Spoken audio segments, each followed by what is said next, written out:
Hey peeps, I just want to make this quick video, hopefully it'll be a quick video, about just pondering on some thoughts about change and how to be patient during moments of change. So far, I have not met not one person who has not been affected by the whole COVID-19 pandemic, and through that has had to face or deal with or maybe just rediscover some things and make changes in their lives. So that's pretty much, I feel it's universal. I think that we're all kind of going through that right now.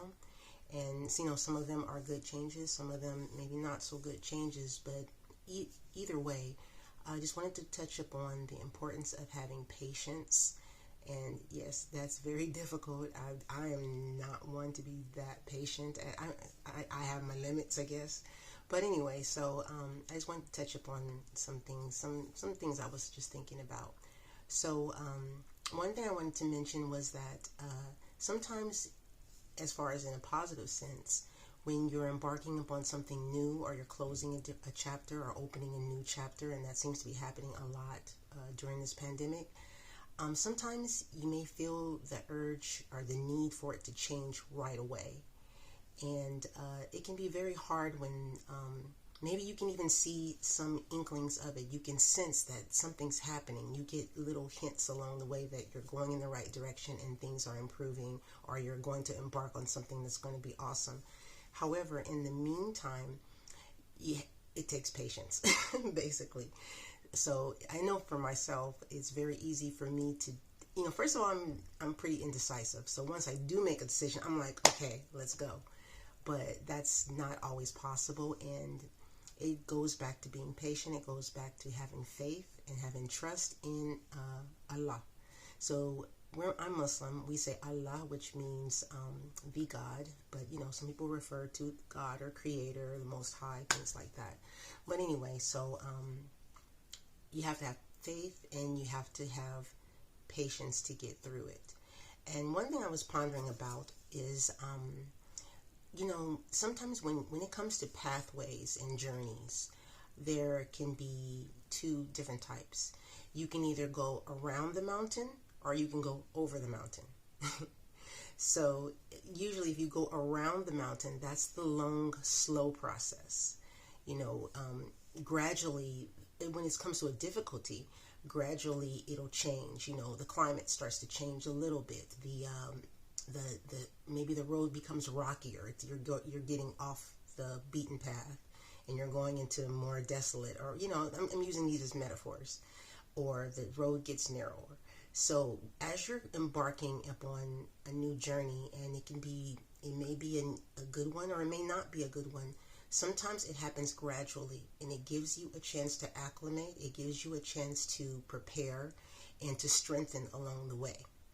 And usually, it doesn't work for everything, but usually that is a better way, because you have time to prepare and you have time to strengthen and to actually succeed at what you're trying to do. Then, of course, there's the other option. The other option is you can go over the mountain pass. That's the shortcut, right? And that's how I am. I'm like, okay, I just want to get there. I want to go from A to Z now. But realistically, and sometimes we have no control over that, but realistically, in most situations, that may not be ideal, because usually when you want to make a drastic change in your life and in your environment or your goals, it requires a big, like, your whole world is flipped upside down. So if you can imagine, if someone tells you, okay, you can either go around the mountain pass or you can go over the mountain. It's a shortcut. You'll get there faster. That's going to be a harrowing experience. So with that being said, I think that many times we don't have a choice. Sometimes you are faced with going over the mountain pass. Something just happens, in a blink of an eye, and it changes your life forever. One minute you're living in New York, the next day you're in Kansas, or whatever the case may be, because of whatever circumstances just happened that you had no control over.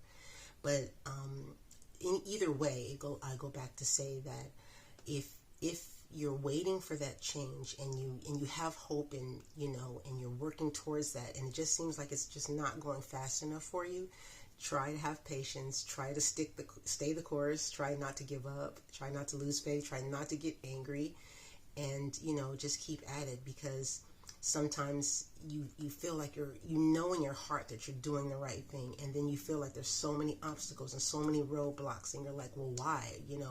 And sometimes even after praying, you're like, well, God, you've shown me that this is what I should do, but now why is it so much difficulty in doing it? And it may be that particular thing that you're trying to do it's not the time yet. You're supposed to stay on the same course of where you're going, but you're supposed to do something a little different for that moment, and you come back to that at a later time. I don't know for sure, but at the same time, I do feel that it's beneficial to have patience. It's not easy to have patience. We want to know what's going on. I know for me, I want to, plan from A to B to C to D, like all at once. And, sometimes we're not going to be, everything is not going to be given to us up front. And each step, we're not necessarily going to know what the next step is. You're going, as long as you have faith and you know in your heart you're doing the right thing, you have to take it as whatever is within your scope and within your vision and within your ability to do. And then you wait until it's time to make that next step. So I always like to say that if Allah wants you to steer the ship, He will give you the map. So if you don't have the map, then you're not supposed to steer the ship. You're just supposed to hold on to the sails. So that's just a quick little message. I hope someone can gain some benefit from it, and I will see you guys later.